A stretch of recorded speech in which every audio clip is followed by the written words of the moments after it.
Okay, podcast should be starting in five, four, three, two. Welcome on to the Gamers at Large podcast. How's everybody doing tonight?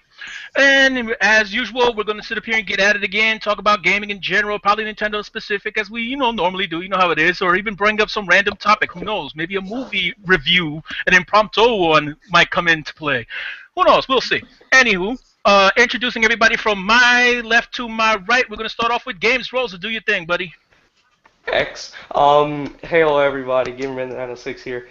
Glad to be here again, and hope to have great topics this week. And X. Oh, you remembered. Okay. Yeah. Up next, we got ourselves our buddy over here, head of the Nintendo, Wii U, and 3DS community, Jay. Jay, do your thing.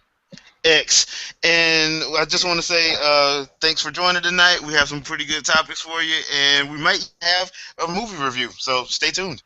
X. I know the other guys are like, what the heck? Y'all all saw it. Y'all know. Anyway, up next we got Mr. T. Mr. T, do your thing, bro. Hey there, fools. It's Mr. T of the Mr. T Show. Happy to be back again.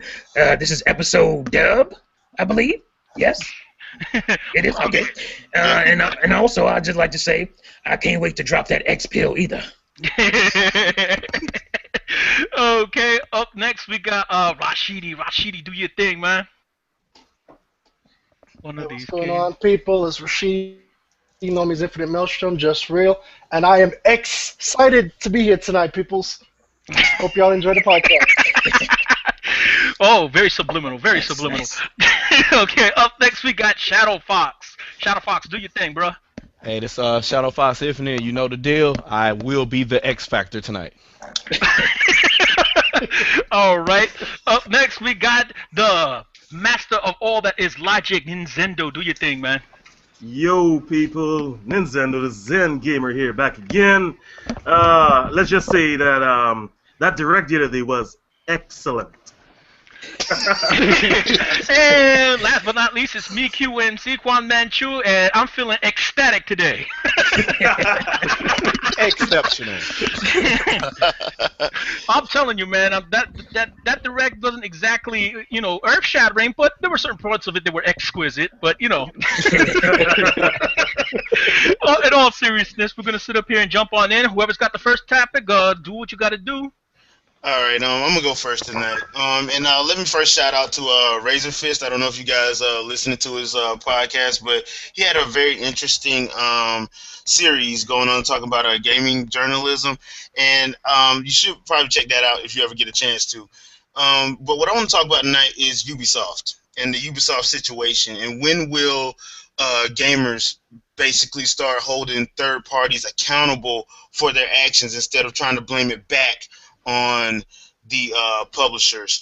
I don't think this is like the second time that they've done this, and this is with Nintendo, of course. This is in reference to Watch Dogs. The first time they did it was with Rayman Legends, and what killed them when they pushed back Rayman Legends was the developers that actually worked on the game came out and said the game was finished, because they tried to throw the development team under the bus to basically say it wasn't finished, and the developers like, no, it is finished. But on Watch Dogs, it came to, the rumor is that they took the team members off of the Wii U to put on the PC version to help get the PC version ready for release alongside the PS4, Xbox One, PS3, and 360. A friend of mine basically brought this rumor up to me, and he asked me, and his question was, if the PS4 and the Xbox One are similar in PC architecture, why then would they take the team off of the Wii U team when you already have a PS4, Xbox One team that actually is supposed to be more PC architecture inclined anyway? Do you guys have any kind of thoughts on that? I don't know. To me, just lends, like I said, this rumor is true. It just basically lends further credence to the fact that there's a lot of hypocrisy saying that the Wii U is difficult to program for compared to x86-64 architecture. If they could sit up here and pull off the team from the Wii U version to put them on the PC team, it mustn't really be that difficult, a change for them, a change of pace for them. So yeah. Okay. That's pretty much what I got to say about that. I call BS on them if they got transferred over and they try to say it was hard. Go for it, Rashidi. First things first, I have to say this. In third party we trust.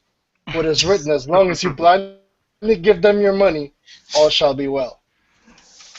You know the thing is with this, like I said, For it's not. DLC is the beginning and the end. From Broken Games, lie the ultimate truth. Oh Lord. Okay, Good you one. you trying to indoctrinate people up here? Dude, I feel like I just got sworn back in the military or something. No, but seriously though, on a serious note, like I said, looking at the way Nintendo's being treated leads me to believe that as you see an increase in in demand of a budget for games and a lowered rate of releases and to sit up here also see them supplemented by rehashes in order to fill in the blanks for certain big releases that are coming out. You're going to see the other two of the big three suffering from the same thing sooner or later. People think it's just isolated to Nintendo. You watch the moment that those two don't play ball, Sony and Microsoft, they're going to catch it the same way. Yeah. It Yep. just doesn't make any sense. You're shooting yourself It's all in about the foot. paper. And people will say, okay, well, the sales on Wii U, this and that don't sell well. Well, when you start your game out, and the game doesn't have the same features of the other versions, or it came out later, or it has shoddier frame rates, and how do you expect people to buy that inferior product and then get upset when they don't buy it? And then, I mean, it doesn't make any sense to turn around. I mean, I have a Wii U, but I also have a PS3. I have an Xbox 360. I have a Steam account. So you piss me off on one system, I'm not going to buy your game on any system, So that's, the thinking of, we're just screwing the Nintendo fans is not, necessarily correct either. Because, I buy third-party games on all my systems. So, And T, I'm glad you brought that up. A lot of people don't realize, like a lot of gamers, real gamers now are multi console owners.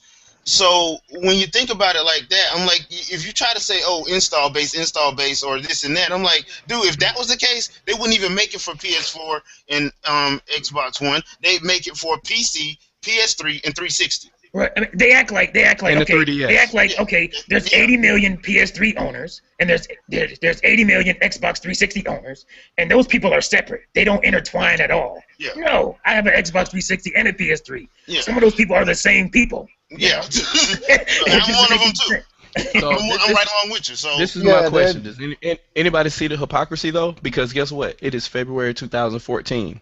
In February 2013, people were saying the exact same thing about the Wii U not having an install base, and that's why the games weren't being ported.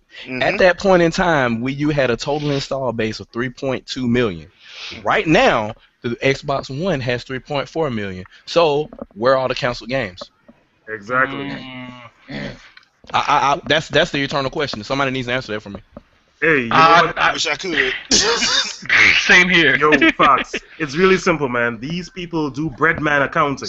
That's really what it is. They do breadman accounting. They just think for the future, even though they have no numbers whatsoever to back up their decisions in the present.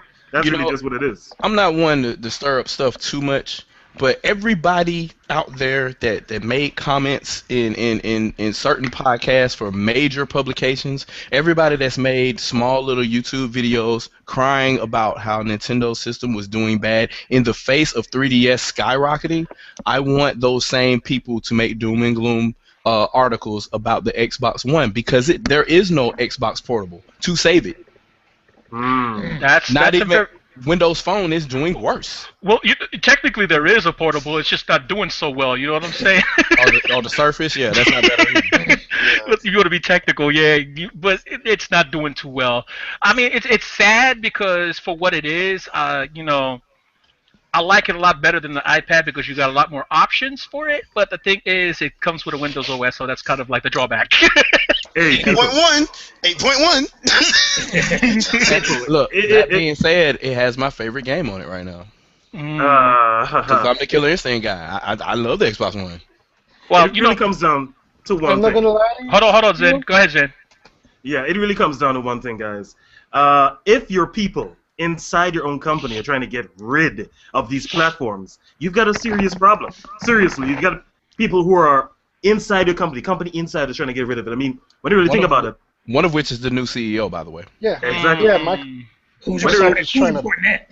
Exactly. When you really think about it, which company has it worse? Nintendo, they got hate from the outside. Microsoft got hate from the inside. You gotta really think about it that way, yeah. Yeah, the situation's only going to get worse if, like I said, if there's a crash, if there's a video game crash, all three are going to be affected regardless.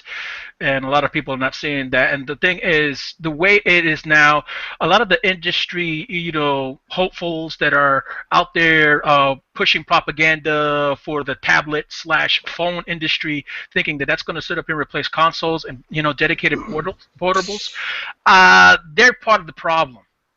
And like I said, they're pushing these little copy paste games, and then on top of that, sitting up here and devaluing high production value games that basically put out high production value versus graphics, that sit up here and focus on gameplay for basically this like fast food gaming that you see nowadays. It's so prevalent. Quan, can I make a segue off of that? Because that's actually going into the topic that I had. Do what you got to do, bro. Okay, so based on what Quan just said, right? So I dug around a little bit, and I found a video from one of the major 3-letter gaming publications out there, right? And they have a podcast that rhymes with name dupe, and well, in one of the videos they mentioned that the very first thing notable that happened in 2013, because this was a review of 2013, was that THQ closed its doors. And in the talking about THQ closing its doors, they talked about how everything happened bad in 2012 and everything else, and they were laughing this off as if it was just some laughable gesture. They don't understand that this is a sign of further things to come. And this is a major publication that sees this happen firsthand, talking to the individuals that are losing their jobs. And they laugh it off like it's okay. How can they not see that this is coming? I mean, I said it before. I look at my old games, my collection, and I look at all these different developers, all these different publishers, and they're nowhere to be found today. Nowhere. Nowhere. I mean, you have the big guys who make who sell 5, 6, 7 million copies of their big franchises, but that's about it. Yep. That's about it. And the thing is, like I said, another thing that's hurting the industry is the devaluing of games at our early, at their, early time, right around their time of release. You'll see games that are purported to be selling for $50, $60. They put them on sale for about $20 or less as soon as they're released, and then people wonder why they're having such a hard time recouping the money that they set up there and put into the development of the game in the first place. No, not to take a hard knock on Steam for when it does what it does, but sometimes it's going overboard when you've got a brand new game being dropped in price. It just makes the games develop. It's not even Steam, though, Quan. The thing about Steam is that Steam ain't the only one. It gets a lot of sales or whatever, but the problem is these publishers, these developers ain't making enough money at $60. Yes. So just because Steam sales are way up for $20 on that game or $15 or whatever, that's not necessarily great for the industry. That's just the way it is. Well, I'll tell you guys this. I know firsthand for a fact a lot of 360 and PS3 gamers that have dozens of games, and the only reason they have those dozens of games is because they intentionally waited 6 to 8 months so they can get it for $15-$20. Because they knew it was going to happen. Yeah. None of these games hold their value. I personally did it to complete the trilogy of Gears of War. I'm like, you know what? I like 1 and 2. 3's out. I'm gonna wait. Give it 6 months. It'll be $20. And sure enough, there it went. And that's a first-party title. That's also going to have a big negative effect on the industry as a whole, because like I said, people are going to get the impression that why should I sit up here and buy a 60-hour game for $60 when I can just wait a bit and get it for $20? And that's going to hurt the studios. I'm not saying it's our responsibility to pay their bills, mind you, but the thing is, part of these vendors that you see out there like Origin, like Steam, and Gamersgate and whatever, when they put these sales too close to the release of the game, they give that mindset to the consumer that the games are just not worth the price to be bothered with. And I just want to double back real quick. On that is the fact that you were talking about tablets and things like that. Tablets and mobile phones and all that stuff, that is the thing that started this this game ain't worth $60, anymore.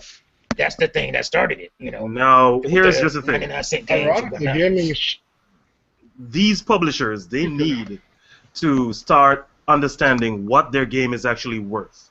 Not every game is worth $60 from the get-go. Okay? You've got smaller games like what's a game? Angry Birds Trilogy or something like that, and that's costing you upwards of $40. No.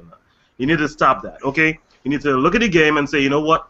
What is the consumer going to buy this game for? Where is the perfect price point, that sweet spot, if you will, that they're going to be comfortable paying for to obtain this experience? Exactly. Catherine was not worth $60 when But it you wanna first know- came out.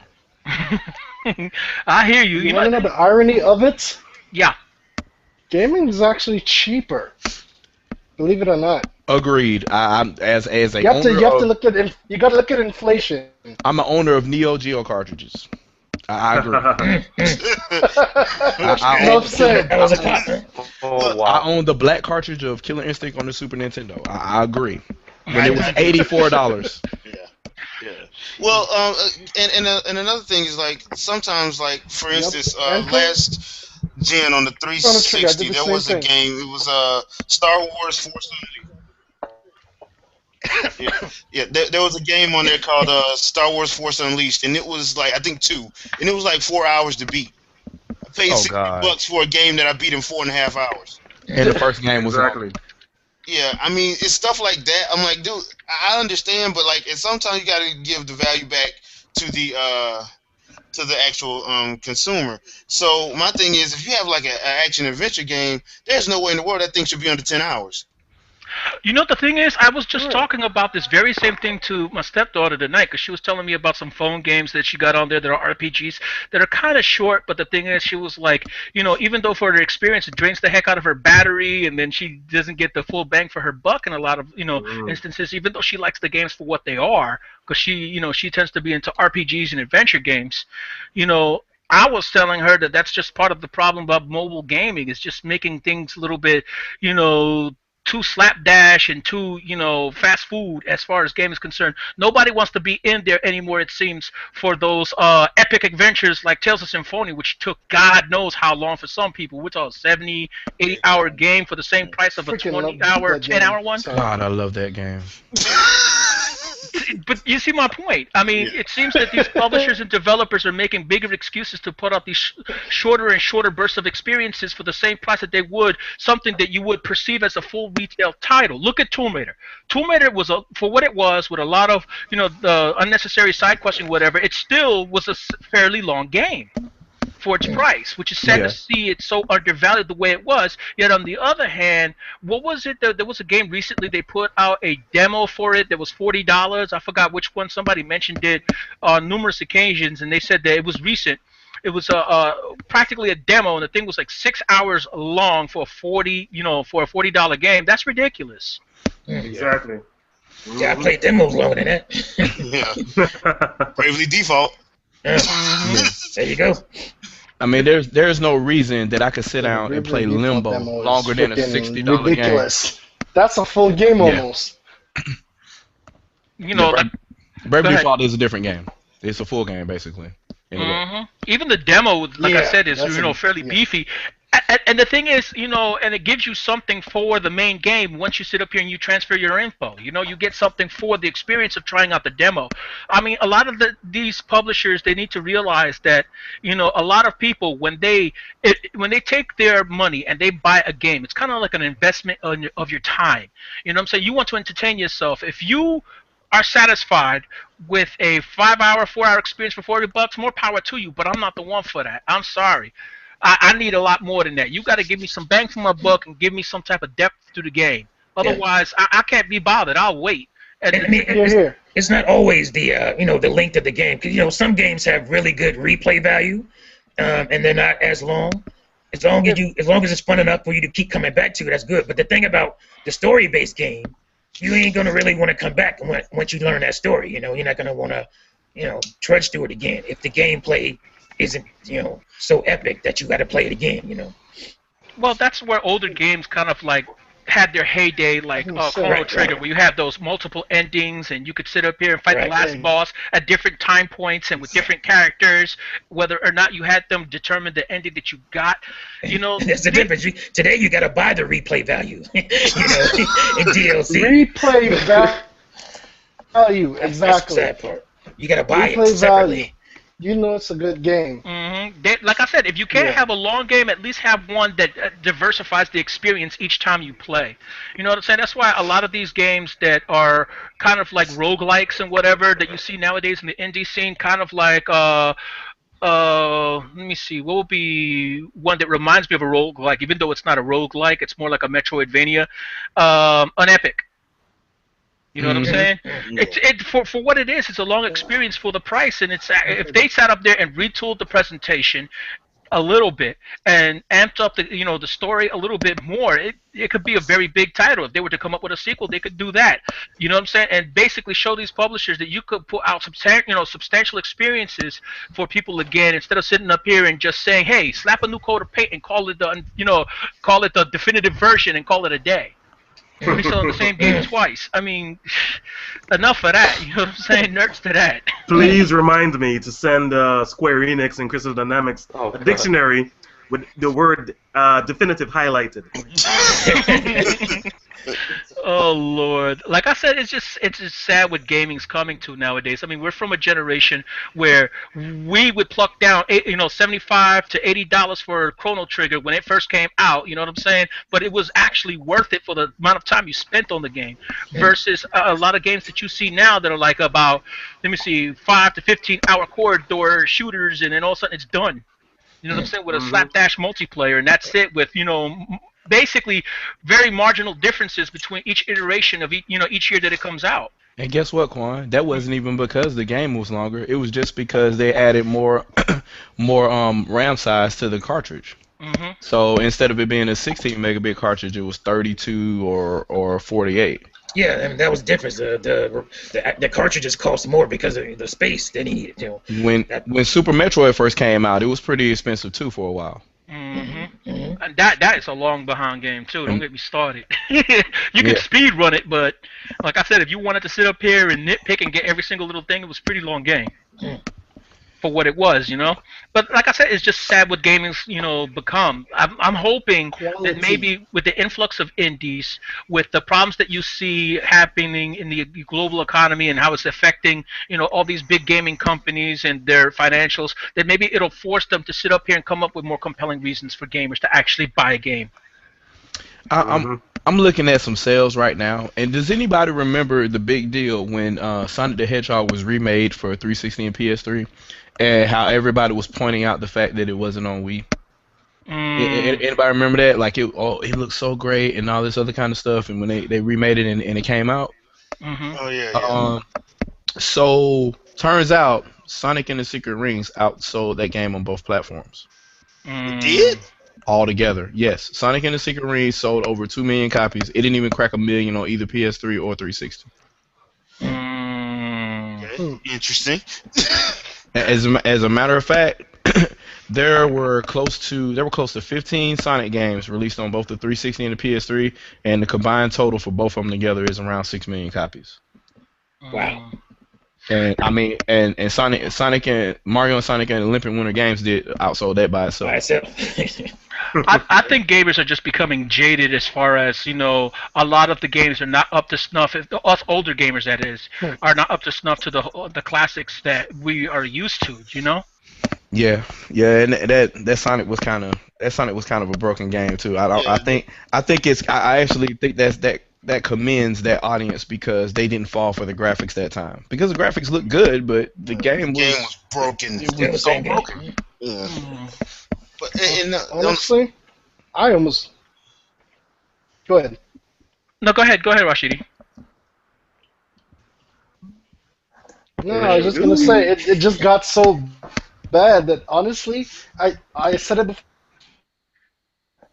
and I said again, I almost gave up gaming last gen. It was just that bad for me personally. I'm like, where's the quality? Everything looks pretty, but most of the games are just like, I can't even... empty, soulless. Exactly. And the thing is, the crux That's of a that rant is, right there. I'm gonna leave that alone for now. But yeah, no, but hinging off of that, there's a drawback to the point of going for quality. Sometimes you can go overboard and play perfectionist, where you kill your own release cycle. You know what I'm saying? Like Nintendo, I love them. Don't get me wrong, but the thing is, sometimes they go overboard with their perfectionism, and as a result, they kind of like delay games in excess of what they're supposed to. I say, as long as it's not broken to the point where you can't complete it, try to sit up here, amp up the release time instead of sitting up here and releasing games on a schedule where it's only for winter because you're trying to so-called capitalize on the winter rush sales, Black Friday, and all this other stuff. Spread your releases throughout the year, and with these other companies too, they're facing a drought because look at Xbox One, yeah. Quan, Yeah. Rashidi, what happened? I'm about to say something that's gonna sound unforgivable, Go but I for have it. to say this. I think perhaps Nintendo might not have to go as far as they used to, and kind of let the games get released, and then after send out DLC. But it's Nintendo. Okay, no, I see where you're going. So you know what I'm saying? Like, it gives them. I don't want them to get as bad as their competition, but I mean, they can actually get away with once in a while releasing a little bit earlier and then dropping DLC. That's how it starts. I was gonna say that's a slippery slope. Oh no! Look, I saw this coming when the first Xbox came. That's why I said That's why I said it was blasphemy. Hey, Rashidi. I didn't deny it. I'm just saying. You start with weed, and all of a sudden you jacked up on heroin. Oh God! Like I said though before, that is bullcrap, and you know it. no, I'm going to give you an example. Like I'm going to tell you like this. I believe Mario Kart is ready just about right now. I believe it's ready to go out the gate if they wanted it to. What it is they're spreading the release dates. And that's the Smash problem. Bros. is 90% complete. Yeah, but Nintendo is at least 90%. Nintendo's unique though, so they have an issue. They don't have the same problem that Microsoft has internally or Sony has internally. But Nintendo literally has to worry about cannibalizing their own stuff. So they literally intentionally stagger their stuff out 2 to 3 months apart, so they don't hurt their own sales because they want their games to continue selling at $60 for a long period of time, and they can't do that if Super Mario 3D World, Donkey Kong Country Tropical Freeze, the new Metroid, and Zelda all come out in December. Yeah. They can't do that.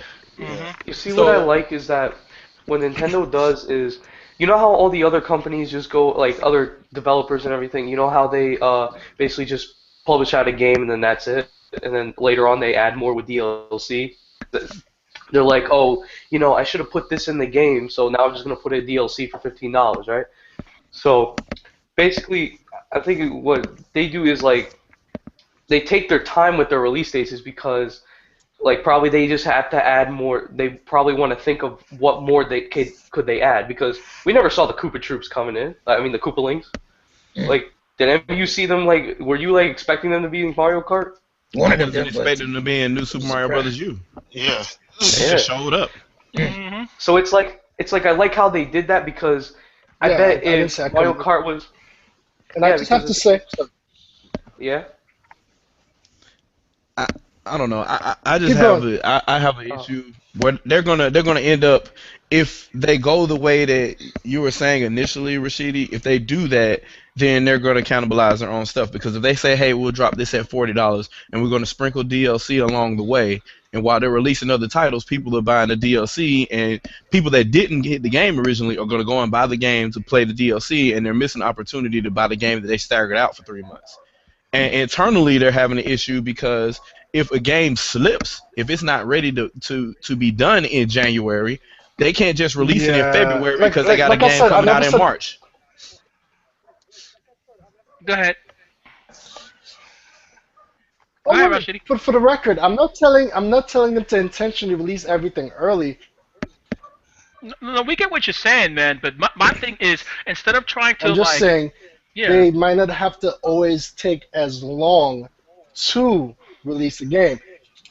Yeah, but my thing is perhaps it's Like I not said, an issue I'm of not them telling not Nintendo being to do ready that. per se, so much as them trying to stagger the release dates. Because I honestly, like I said, no, I got you, dude. We Yeah, got we're you. saying We all friends We here. understand what you're saying. we're saying the way they do business on the inside is probably would clash with that. They would have to redo their entire internal Well, I structure. mean, Well, who knows? Maybe that baseball game is a good idea of what they have as far as like haggling the price of this and that. well, it Maybe was just that's a a random suggestion. segue into for them finding a way to do it. No, no, we get what you're saying, dude. We get what you're saying. But the thing is, I think that they can't take it too far with that because the thing is, we're going to get angry at them for the same reason we get angry at other first-party studios as well as other third-party developers and publishers. You know what I'm saying? We don't want them to go down that road and end up like EA. Right. I mean, that's their trump card. I mean, you may not like Nintendo type games. You may not like the genres that they make games for, but the game's gonna be quality. It's not gonna be broken. And if they take that away, if they don't focus on that anymore, they pretty much don't have anything. People ain't too crazy about their hardware and all that stuff, even though the quality of the hardware, lasts forever. A major fix to Nintendo's problem would be simply to have different teams, different studios working on other IPs and games at the same time. They've got their major studios working on something else. So if they have the need, if it comes to it, and they need to delay a game, then they just go to this other secondary game and say, hey guys, you ready to drop this thing? So they always have a backup plan, they always have a contingency, they always have a way out. I believe that is what's lacking right now because, unfortunately, when something slips, you get what these people are calling a drought, right?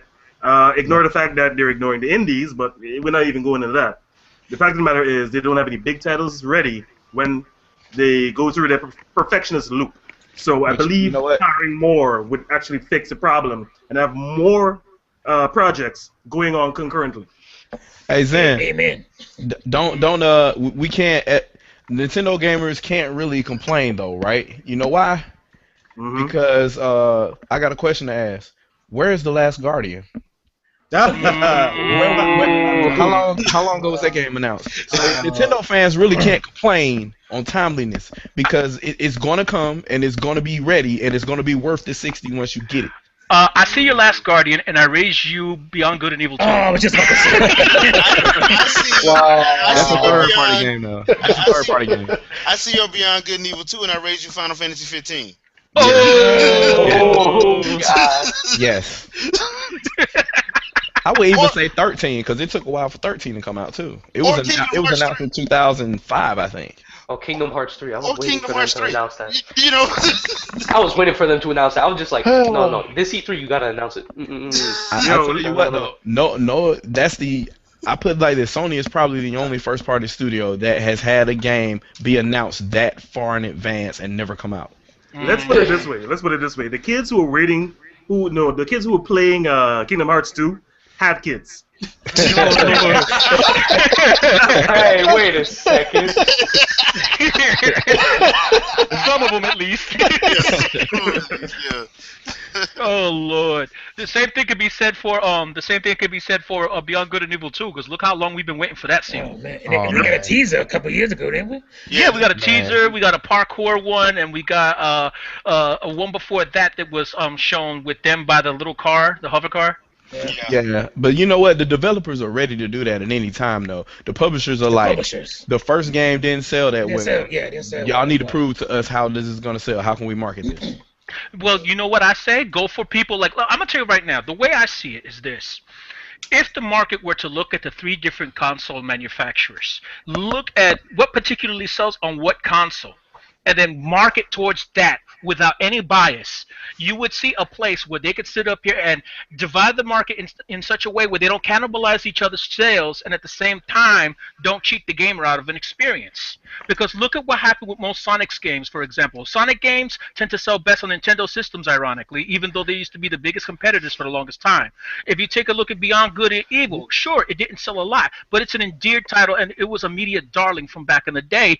They could basically find a market for it if they sit up here and put it on the right platform. Just test it out and see which platform it will work best for, and go on from there, Look, and so on and so forth. They didn't print a lot of copies, but it sold out on GameCube. It's very rare. Yeah. It did.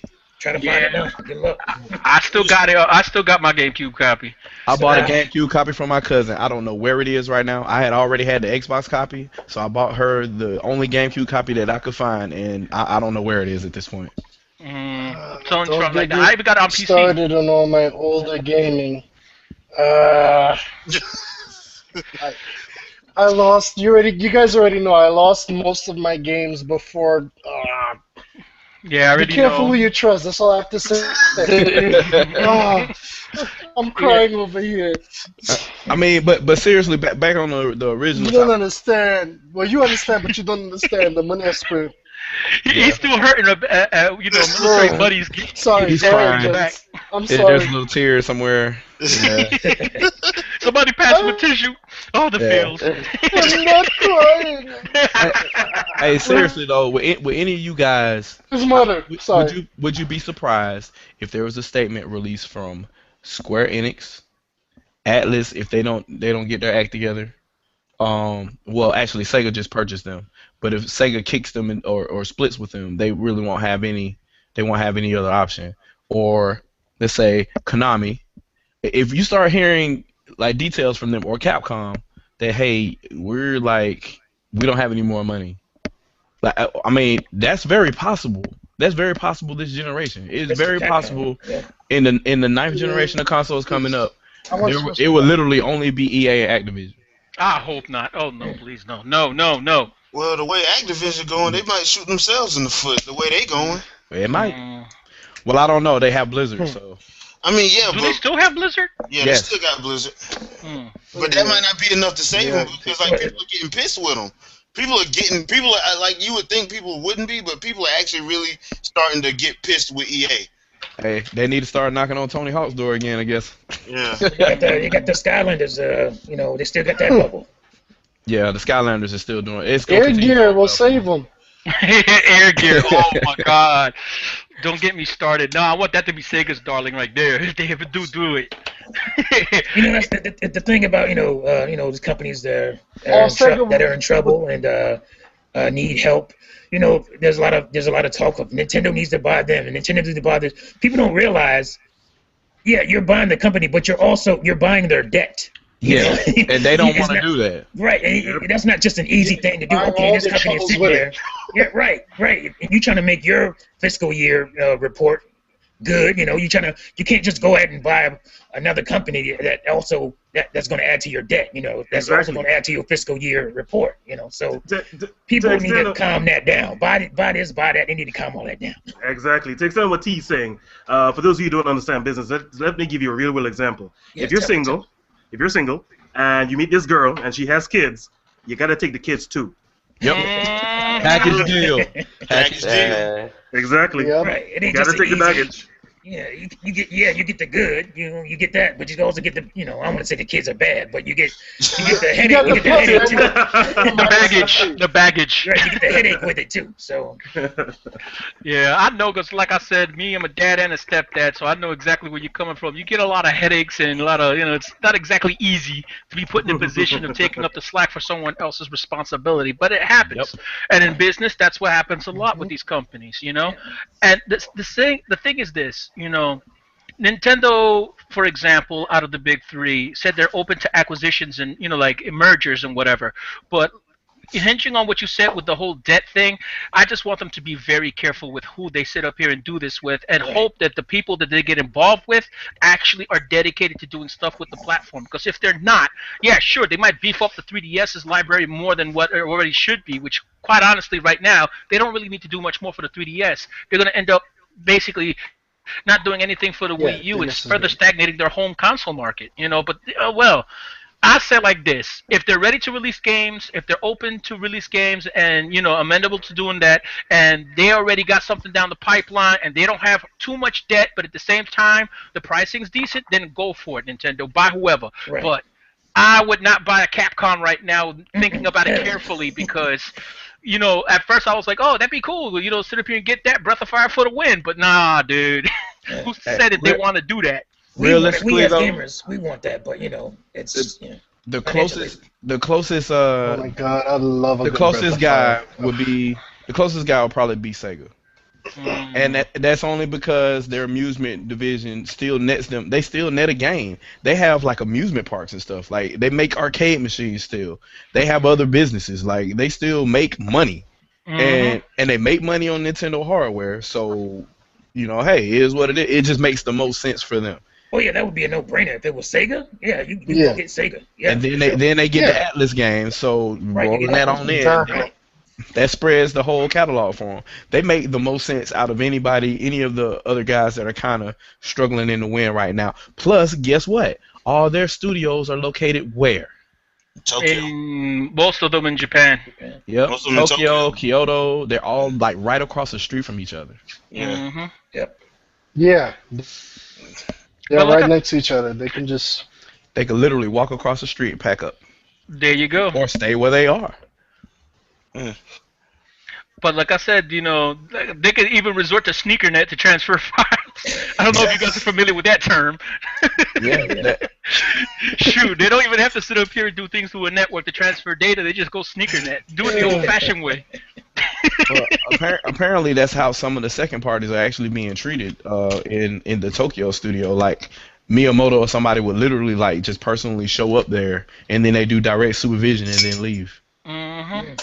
But like I said, though, even with the other big two, I'm kind of concerned because looking at their release schedule too, they're facing a similar drought, and a lot of people get it. They don't get it. Nobody's safe in this environment per se. Nobody is safe, no matter who they are of the big three, because each of them have their own, cross the bear, as it were. Yeah, look, industry-wide, everybody's down. Industry-wide, game sales, hardware sales, everything is down. Yeah, but the 1866, man, they got that single player, baby. Got that single player, baby. Dude, I'm telling you right now, I want to buy the other systems, but they don't have anything, dude. Well, some people may argue that point Real with you talk. and whatever, but Killer Instinct. That's subjective. Honestly, Killer Instinct. okay. Let me explain something to you guys, and you know it, you smart Alex. Is that this? Most of the games they have are ports of what we can buy on the older generation. Or PC. I want some good new games. Here we go with that bad boy damage control. I want some good. You I know, that want actually some leads me to new something. good games. Because I want a PS4, and I'm probably gonna get an Xbox One, but there's nothing currently that's compelling me to have one.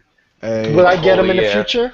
Probably. Infamous, man. Hell yeah. Oh yeah, but you got a But Wii U. I'm this thing, but Yo, Rashidi, you're wrong, man. Why not buy them now and play Call of Duty Ghosts in the meantime, not to mention, if you're because I'm telling you right now, Xbox. you're in the States, you can use it as a space heater. For Xbox, go ahead.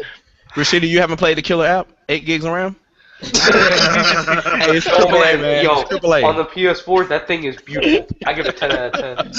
No, but on a serious note, though, like I said, they got good games coming down the line for it, but they're suffering the same thing that Nintendo suffered and still suffering to this day, Exactly. which is a proper release schedule and whatever. Fine, the third parties are treating them like they're their darling, but I don't say they're doing them any favors if the majority of the things they're putting out there are ports. So, I mean, okay, we get it. This gen looks better than last gen, but what can you show me beyond that? That's the thing. They're so hung up on looks and not enough on the actual changing gameplay or how those new peripherals that they sit up here and have now can sit up here and change the way we game. Like that touchpad that they have over there on the PS4 controller, I would like to see more things done, implemented with that instead of worrying about whether or not, they have another definitive version of a year-old game like, we had to go through with the Wii U and the games that we had released on there. Hell, I just want to press the option button and it goes directly to the option screen. It's an options button. Press options, it should go directly to the option screen. That is In so every true. game.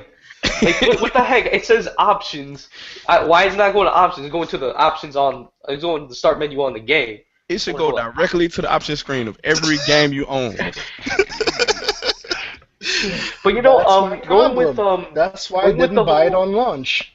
Going with the whole Tomb Raider thing is like I don't like when people bought the PS4 did get Tomb Raider when they got a PS3 to, because the thing is right now, how much is Tomb Raider on PS3 and Xbox? Like around what? I think it's 30, 29. Yeah, it's 29.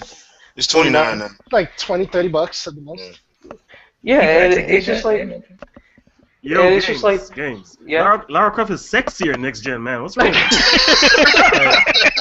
And let's be real, guys. Both of these consoles have on the back of the box of both of them, they have games that have not been released for them yet. Silence is golden. But like I said though, it's gonna take time, and I just that's my whole thing. Yeah. But like I said, hopefully in time they'll get it together, the third parties, and take a good look at trying to diversify experiences and take best advantage of what each console has to offer and go from there, build it from there. The one thing I could say that was good that Nintendo did was the backwards compatibility, where you still have a back catalog that you haven't finished. You don't have to sit up here and unplug, your old console and plug in the new one, and to keep it moving. You could just sit up here and put in your Wii games, your Wiimotes that you had, and just keep it going like that. That's the advantage. But there's no segue point with the other two because of the fact that their back catalogs are not compatible with them. You're basically using your old machine. Now, people may argue. What you talking about, man? Don't nobody care about backup compatibility no more. Which is what I'm. But migrating your purchases. Honestly, I said it before. I never got a Wii. I never bought a Wii. That backward compatibility is beautiful because now I'm playing all the games on the Wii that I was debating to get. Yeah. So I am not bored at all. The thing is with me is this: like when you buy any downloadable purchases and you transfer them over, it'd be nice if they can do that. This whole thing that they're doing now with what is it now that they call it? PlayStation Now is it?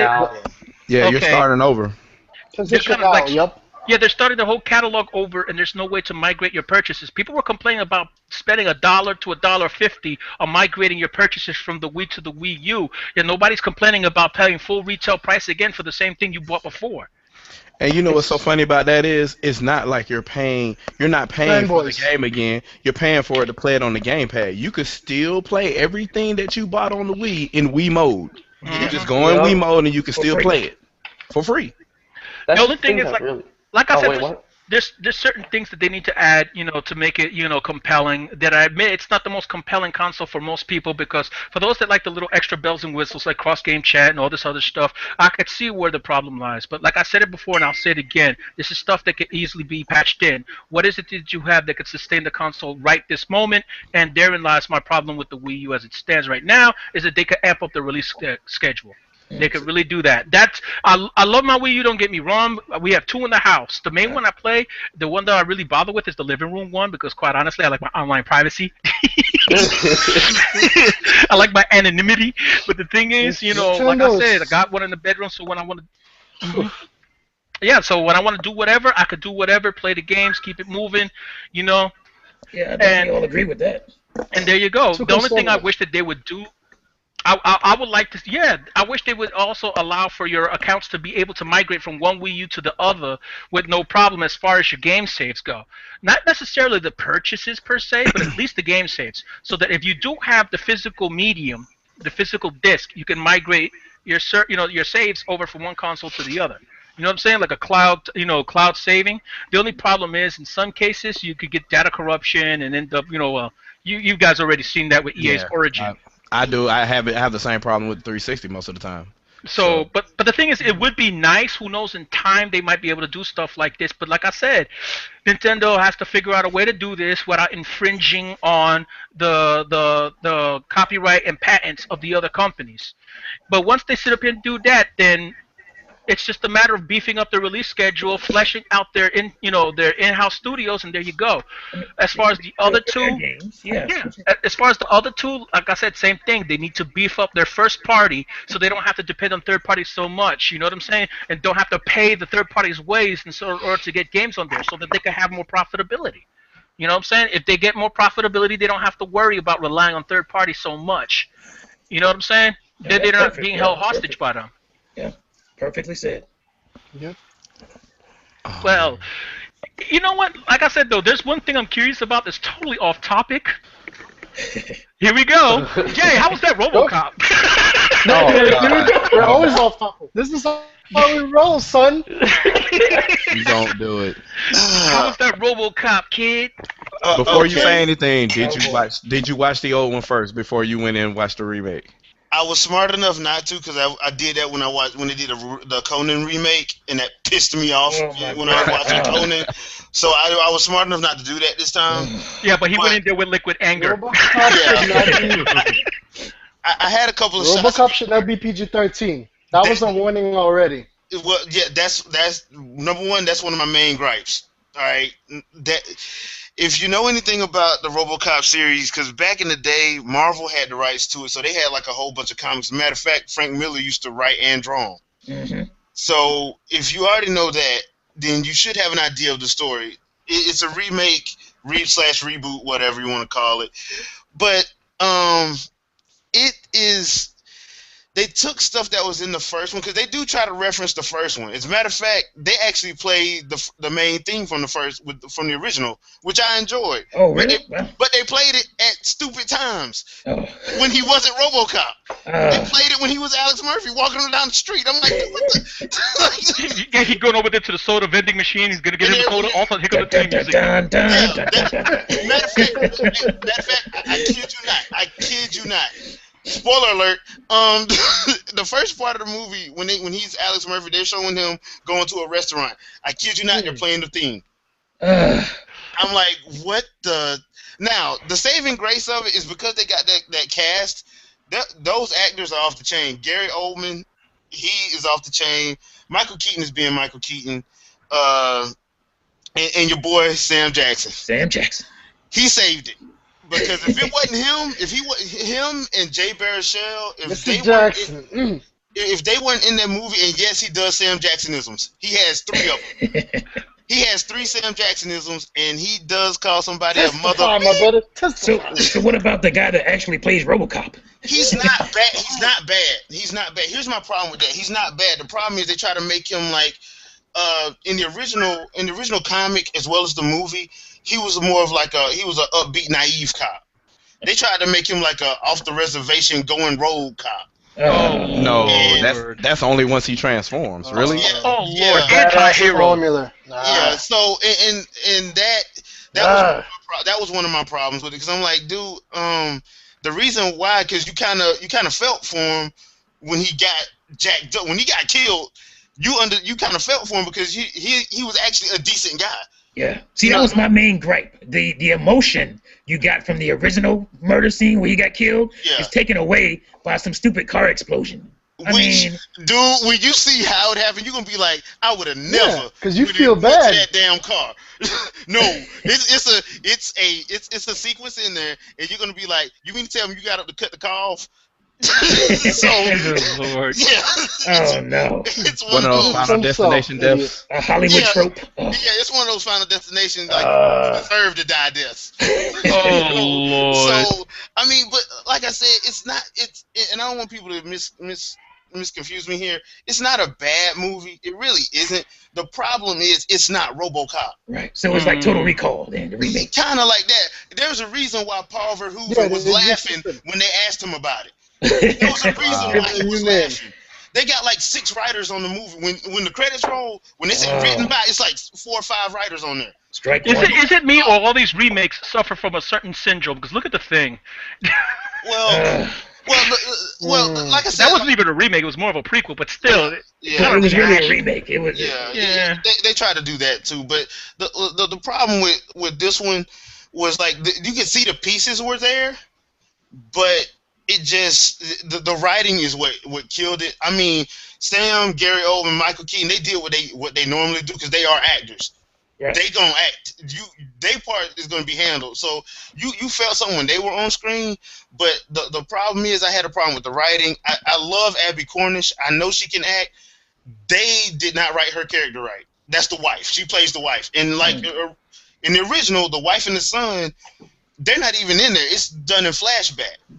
In the comic, you don't even see the son until the son goes to The second movie. Well, the second movie. What happens in the second movie, basically? Yeah, basically. Oh, and that's another thing, dude. They take stuff out of the first and second movie, like the factory sequences and the drug bus sequences out of the first and second movie. They put them in this movie, and it doesn't make sense. And what's gonna happen is you're gonna be like, all right, this is a cool action sequence. I've seen this before.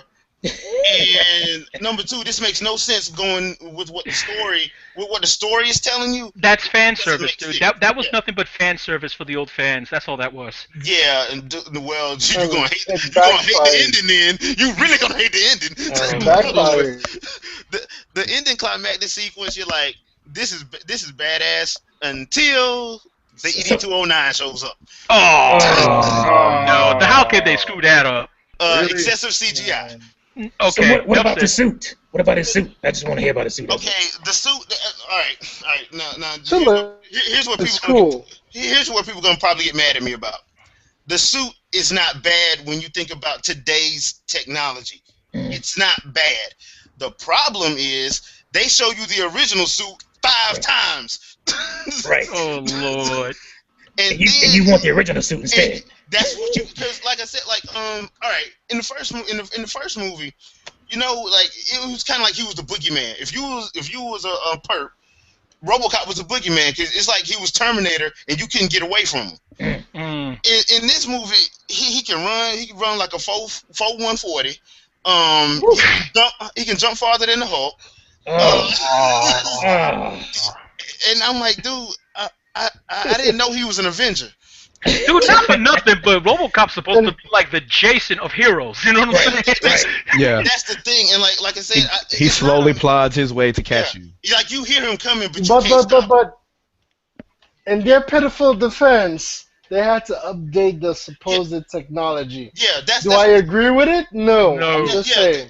That's the thing. That's what I'm saying. I'm like, when you think about it like that and you update it, yes, you can understand that. My problem is they should have did more of that because, like I said, it's the factory sequence from the second movie is actually in this movie. They should have did that where he's basically, you know, terrorizing those drug dealers, where they're scared because they hear him, but all you see is and you see a hole in the wall.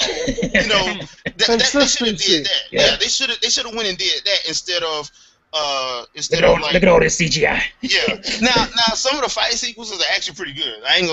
Some of the fight sequences where they actually have him, they are actually pretty good. They're well thought out. They're well planned. My problem is, like I said, it's excessive CGI in the movie, and that kind of like killed it for me a little bit. But like I said, the last thing they let Sam Jackson finish this movie out. That is worth the price of admission. Sam was a Sam Jacksonism that y'all gonna love if you go watch this movie. If you go watch the movie, wait to the end. You might want to walk out, but wait to the end. I need to see this movie. The last scene, Sam Jackson delivers a 5-minute go off. Oh, he just snaps. I need to see this just because he didn't die in it. I have to. I'm going to see this movie regardless. Yeah, I have to see what he does. I will say this: it's PG-13, so no, you're gonna be pissed when you see stuff that should be done properly. You're gonna be mad. Understand that. Number 2, do not watch the first movie before you go watch this one. And number 3, no liquid anger. Damn it. No, yeah, and the last thing. If you go, make it a matinee. That way you won't be spending too much money. Just make it a matinee. And if you're near like a theater that has like IMAX or D-Box, I heard it's beautiful in IMAX, and I may go check it out in IMAX if I get a chance to. But other than that, I tell people to wait till it's on to rent it.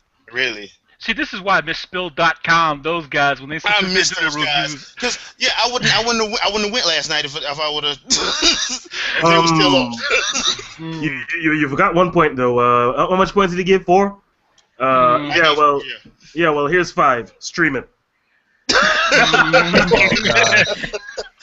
All bad. Or you could do that, but yeah, I mean, like I said, the Sam Jackson is probably the main reason. He's only in like 4 scenes, but the scenes are not small scenes. They're not like it's 30 seconds. No, he's in there for about a good 2-3 minutes, and he's like laying the smack down verbally on people. So, I mean, Sam Jackson and Gary Oldman is probably my best 2 reasons for going to watch the movie. Like I said, it's not bad, it's not horrible, but if you like me and you've seen the first one and you read the comics and all that, it's gonna make you mad.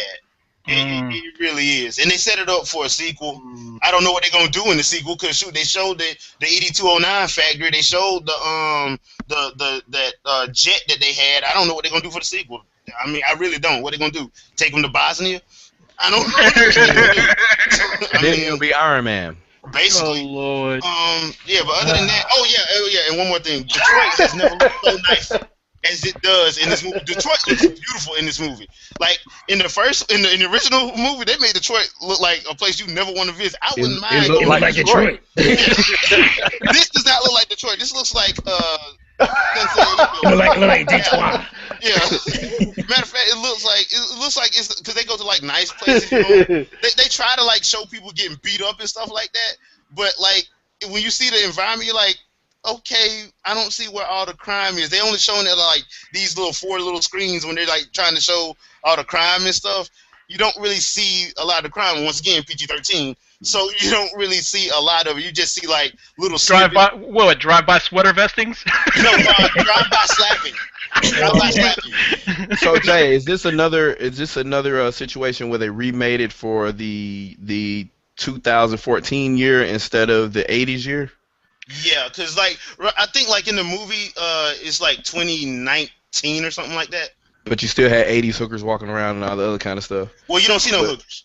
Yeah, so because it's PG-13, so it's yeah, you ain't gonna see no hookers. You ain't gonna see no hookers. Nah, I wanted to see one. I'm just annoyed. Wait a minute. What's the whole point of having a high-powered cop if he doesn't really have to face all that kind of craziness that you think he'd have to face? It shouldn't be rated R. That's my gripe. It should be rated R. A friend of mine, I was talking to a friend of mine earlier, and they made a point. They were like, well, you know, like the rated R movies don't really make that much nowadays, and I can understand that. They probably want to get more because it's like I said, that ending is heavily CG. So I know that's where they spent most of their money on it. So they're probably trying to get their money back. The studio probably trying to make their money back. So the way you make your money back is PG-13. You will never see a rated R movie make $1 billion, but Avengers did. Yeah, they just got outsold by a Kevin Hart comedy that was probably worth less than $20 million. Yeah, so I mean that's what they're trying to recoup their money, and you can't recoup your money on rated R. I guess that makes sense. Yeah. Yeah, well, business wise, okay. Well, I'll feel you. Moving right along. Gamers at large. Here's your movie review for the week. Yes. I felt the need to sit up here and have that brought up because I seen like Jay's disappointment. I was like, let him vent.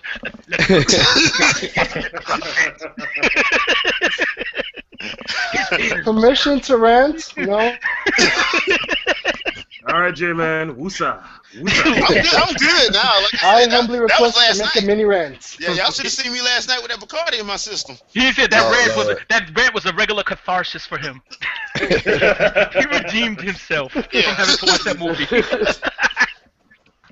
But anyway, getting back to the topic at hand, the reason why I kind of like had him go on the review is because I was thinking, what if, God help us, they do this. They even tried to make a movie adaptation. No, oh my god. Actually, I'm gonna say this. I'll say this. As a game, it will probably work better. But that's because what they'll wind up doing is making it like a third-person shooter, like Gears of War. But Gears of War are already there. Now that's what I was thinking too. Yeah, like, let's say a little bit of Gears of War. Yeah, that's basically what it'll be. Because like when you watch the movie, you'll see that. You're gonna say like that's Gears of War. Well, who knows? They might be able to, if they did do it, if they played it smart. If they pulled it off right, though, they could pull a Riddick, because you've seen the Riddick games. Yeah, the Riddick game was good. Mm-hmm. Escape from Butcher Bay, that was actually pretty good. I actually enjoyed it. That's one of the few things that you see spit off of a movie series that's gaming that actually came out well. Because normally, when you see a game based on a movie, you're like, oh my god, what am I going to get myself in here? Yeah. Did you play Avatar the game? Oh lord. Trash. Straight trash. Which one? The Airbender or the James Cameron? The James Cameron. That did not happen. But okay. I got suckered in the body. James Cameron, dude. You know, because of these podcasts, I actually have a pretty successful side business of neutralizer flashes. You guys bring up some of the most painful memories every damn Sunday. But we all have those moments where we look at games. We're like holy. We had our holy crap moments when it comes to gaming and whatever and movies. We've all been there. We're old enough to have all those experiences when it comes to that thing, except for games, of course. Games is still growing up. He's still a children. Hey. He's still a children. I actually watch a lot of classic movies. I actually watch a lot of classic movies and play a lot of classic games. So. No, we call them movies. You call them classics. See, that's a different thing. We just call them movies. Yeah, you call it classics. We're like, that's a regular movie for us. Finish Yar's Revenge, and then we can talk. Oh no! Yar's Revenge. All right. Oh my! Did not go there. Got it. I'll be done by it. You're not talking about the new one, right? No, old school. The old school. What's my pixels? Giant pixels. Oh Lord! I'm just telling you something right now, though. Like I said, I miss the days of old entertainment. The older days of entertainment and whatever, when things actually had some kind of substance to it, where everything wasn't CGI to make up take up the slack or Michael Bay-isms. But anyway, if anybody doesn't have a topic, anyone? Bueller? We didn't even touch on the direct. Permission from we can Mini touch Rant. on it slightly tonight, Hey, just a slight bit.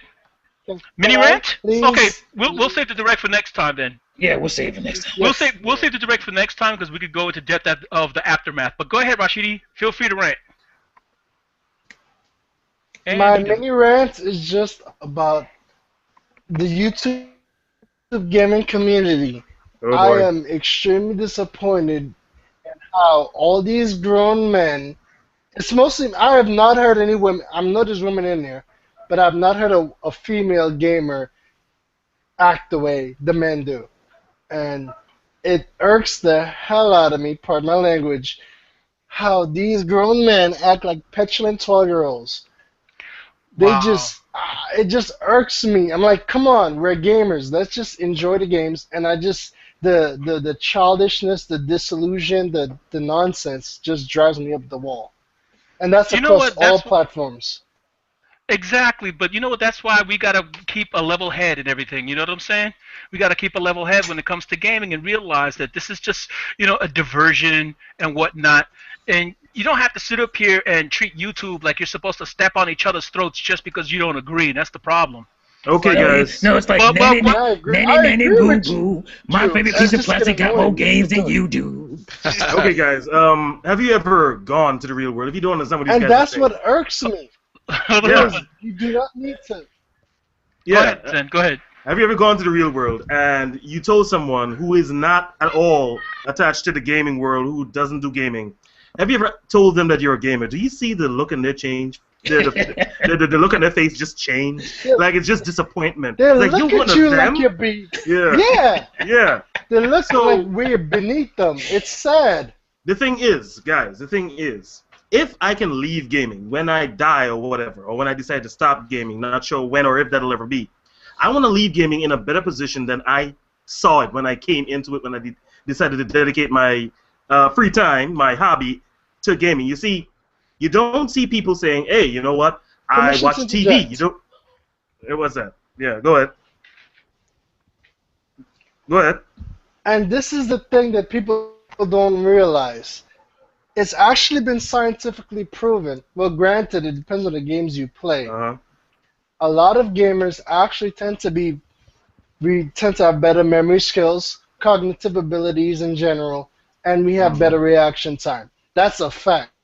All right. See that? Benefits. So- benefits. For people people don't realize that there's been multiple studies. Unfortunately, I can't post it, but I promise you, at some point after this is posted, I will give you the links. But there's been multiple studies proving that being a gamer is actually beneficial to you. You It see, depends on the game, of course, because if you play garbage, of course you're gonna learn garbage. that's just it. That's just it. You don't see people who watch movies That's primarily a fact. as their hobby. You don't see that look on people's face when you tell them that. You don't see persons who primarily watch television. You don't see persons who listen to music. You don't see that reaction. Why do you get that reaction when you tell persons you're a gamer? It's because those who do not understand the way some gamers can be, the way YouTube, as an example, works, those who are not on the inside and see how these things happen, they look at it as if that's all gamers. But let me tell you guys something. You guys are bringing shame on all of us, okay? Those of you who behave this way, you are a bad representation of all of gaming. I said it. You can get angry with me if you want, whatever. Okay, it's the truth. Deal with it.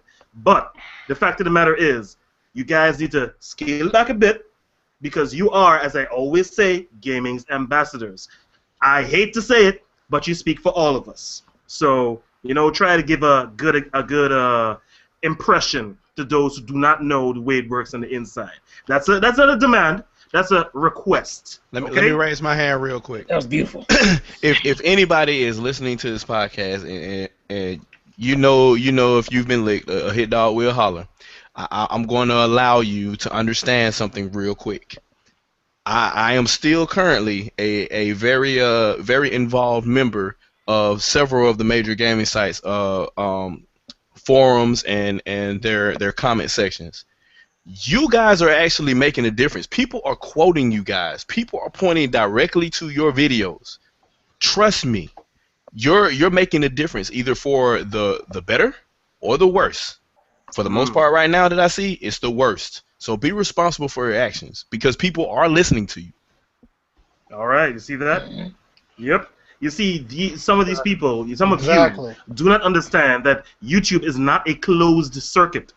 We're not the only ones who use YouTube for getting, video game news and views. Outsiders view our content as well, and they take that away to other places. And those persons take it to other places, and eventually, what you see happening is all of us being bunched together, as that. And honestly, I don't want to sound arrogant or anything, but I do not want to be part of that. You can go ahead and do that if you want, but I'm aiming for something higher. So exactly. It really is your choice. And that's what people have to realize. It really is your choice. And sorry. Go ahead, Rashidi. Sorry, Zen. Go ahead. I tend to be hyper. I just wanted to point out. Sorry. Well, and what people fail to realize is that it's not your subscriber content. It's your views in general. And there's a ton of people who randomly, because I'm the person right now. I'm an example of it. I stumbled across multiple videos by accident. Just because someone you may have 1,000 subscribers, but you may have 20,000 people view your video simply because of the random title or the content of your video. So that's what people need to be aware of. You think I have 22,000 subscribers, but 1 million people watch your videos. What do you think those 1 million people are going to think about what you posted? Yeah, at the end of the day, do you, but just don't get mad at the backlash if it does come your way. Exactly. You have to be aware of what you're putting out. Exactly, because remember, there's an old computer expression. You know what I'm saying? It's giggle. Garbage in, garbage out. Garbage out. Yep. And on that note, I think it's about time we wrap up, fellas. What you think? Sure. Alrighty then. In reverse order, I'm gonna start off with, for the sign-offs, Zen Gamer. Do your thing, bro. Yo, people, ladies and gentlemen, boys and girls all around the world, thank you for listening. You already know who it is, the Zen Gamer, one and only king of logic. Head on over to the ZGZ, that is the Zen Gamer Zone. If you like what you see, subscribe. If you don't, stick around anyway, because you know you want to. Up next, we got Shadow Fox. Do your thing, man. Hey, Shadow Fox Prime, Shadow Fox Infinite, the real Shadow Fox. I'm at purevideogames.net. If you haven't seen me before, you can go there and check out everything. Check out my channel, and there will be more to come. I just posted a review for one piece of hardware that maybe not a lot of people like, so that's probably why it's not a lot of views right now. But I'll be posting more hardware reviews and some other interesting topics that I need to discuss. And as I always say, do you play games to have fun or to impress other people? X. Okay. Oh yeah, X. Forgot X. Okay. And then back over here to our boy Rashidi. Rashidi, calm down now. Don't get the feels now. You be alright. Go ahead, bro. Alright. Thank you for listening to the podcast, peoples. I will be posting a video soon. I'm not saying it's going to be great, but there's a lot. You'll be entertained regardless. Thank you for listening to the podcast. All the best, people. That's it. Nothing special. Yeah, I know it's boring. You're expecting me to rant, but not this time, sorry. Up next is the ambassador of classic gaming, Mr. T. Do your thing. Hey there, fools. Mr. T here, Mr. T Show. Again, had a great time. This is the 20th podcast we on here. Mm-hmm. That's pretty awesome. That let's keep this thing going. And I want to apologize for the lack of videos. It's been a rough weather week up here, and my kid's been sick. So, real life comes first. But I should have a video up sometime tonight. All right. First. And up next, the infamous Hollow of the group, aka Jay. Jay, do your thing, man. Thanks for listening tonight. It was an exciting show. Be sure to check out the Game Cafe. We got a special coming on Tuesday night where we discuss about a certain game console, the good and bad, and the features of it and everything. And I look forward to seeing you there. Peace. All right, and we have Games Rosa. Games Rosa, do your thing, bruh. Well, this podcast episode was extraordinary. But yes. 24th letter. Yep, 24. But yeah, thank you guys for watching. And again, name's Gamer906. I do walkthroughs, playthroughs, news updates sometimes when I'm not sick like today. But yeah, all the snow, this snow. Everybody, I think people that live in the north know what I mean. Sure. Oh god. But yeah. Boys to be in Jersey. Oh Lord, don't get me started. It's 3 of us from there, and yeah, we've been pounded left and right by this weather. Oh heck yeah. As I always say, guys, Gamer906, remember, game till the end. All right, and finally, there's myself, QMC Kwame Chu. Had a great time on this podcast, and like T said, I hope we can keep it going. Because there's nothing like sprinkling a little bit of positivity inside this community and trying our best to do so and keeping it, gaming. That's one thing I would like to see. If you say keep it gaming, just keep it gaming. If you're gonna do your thing outside of that, that's you. Whatever floats your boat. You know what I'm saying? Do whatever's clever, as they say. And we're out of here. You guys have a nice one, and see you guys next time. Later. X.